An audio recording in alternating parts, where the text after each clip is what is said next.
Recent studies rate the new core common national curriculum standards for math and English higher than those of Maryland, but lower than those of states such as California, Massachusetts, and Indiana. How would you ensure that we provide our students with the best possible curriculum standards in the future, not only in math and English, but in science and social studies as well? Mr. Meshkin? You know, as a University of Maryland College Park grad, there's a big difference between winning the ACC and the NCAA tournament. And I think oftentimes it depends on how you measure yourself.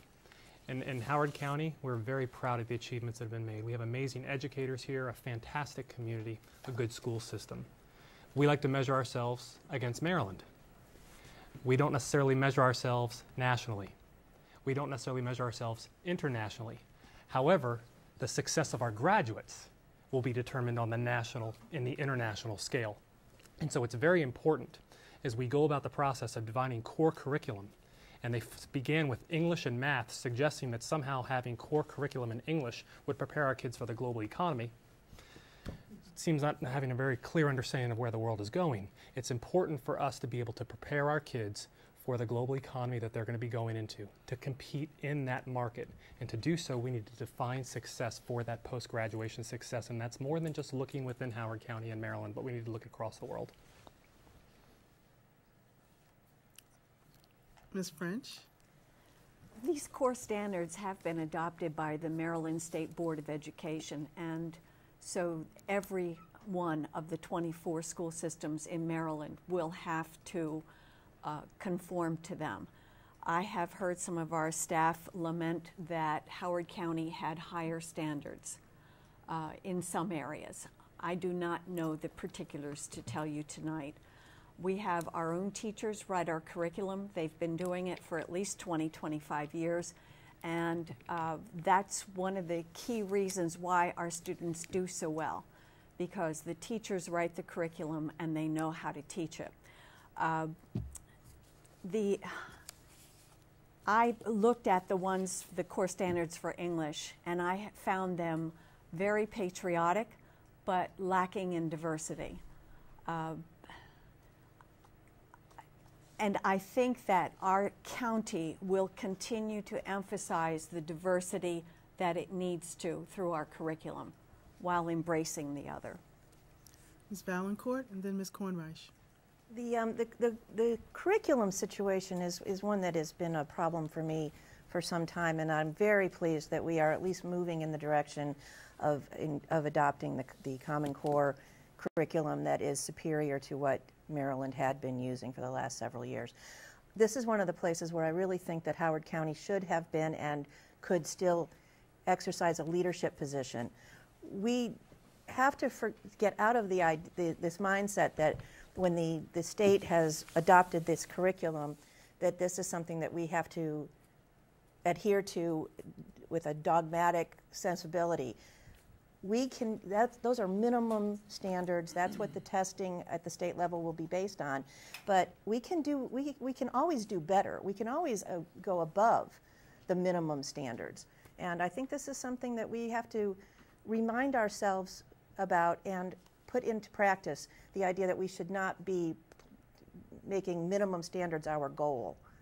Thank you. Ms. Kornreich and then Mr. Walker. I really have to stop following Cindy because pretty much what I was thinking is that those standards that the Maryland State Board of Education has adopted are a minimum, and we should be looking to go above and beyond them in the curriculum that we use in Howard County. And in particular, I would like to see an emphasis on not just reading and math, on social studies, on geography, on science, on and really spend more time on those things. The elementary kids right now are spending an hour and a half in math a day and half an hour on content, and they switch quarters between science and social studies. So they're not getting any kind of a global education. They're not getting prepared, like Brian said, for facing a global economy, and I think we need to put more focus on those subjects. Thank you. Mr. Walker and then Mr. Aquino. So many have said what I would agree with, and that is that we should look at these core standards as a baseline and not as the ceiling, and that we should continue to encourage the professionals who help to design the curriculum that's used in the classroom in Howard County, and we should continue to encourage them so that our students are not just living up to the Common Core standards, but are living up to Howard County standards, which should be a step above the country, and as Brian mentioned, we're competing against the world. We're competing on a global stage. Thank you. Mr. Aquino?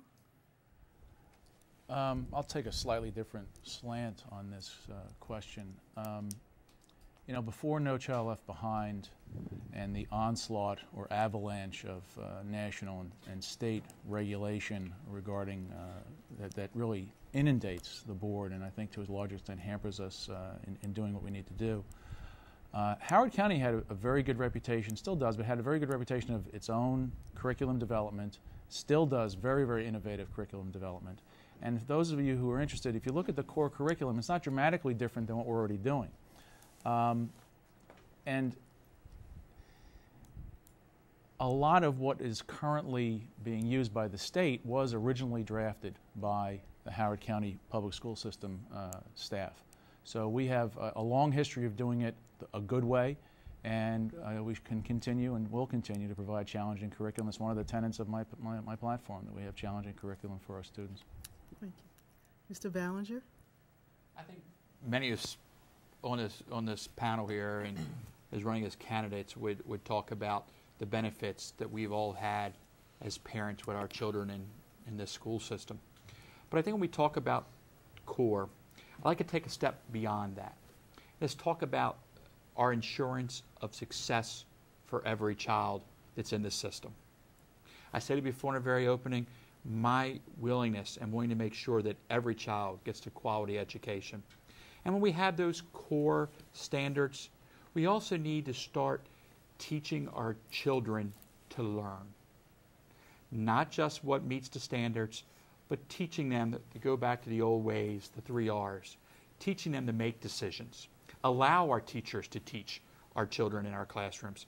And make sure that children who learn differently are taught the way that they best can be successful. As Brian, as Larry, as everyone said, we want to see our children be successful globally. Thank you.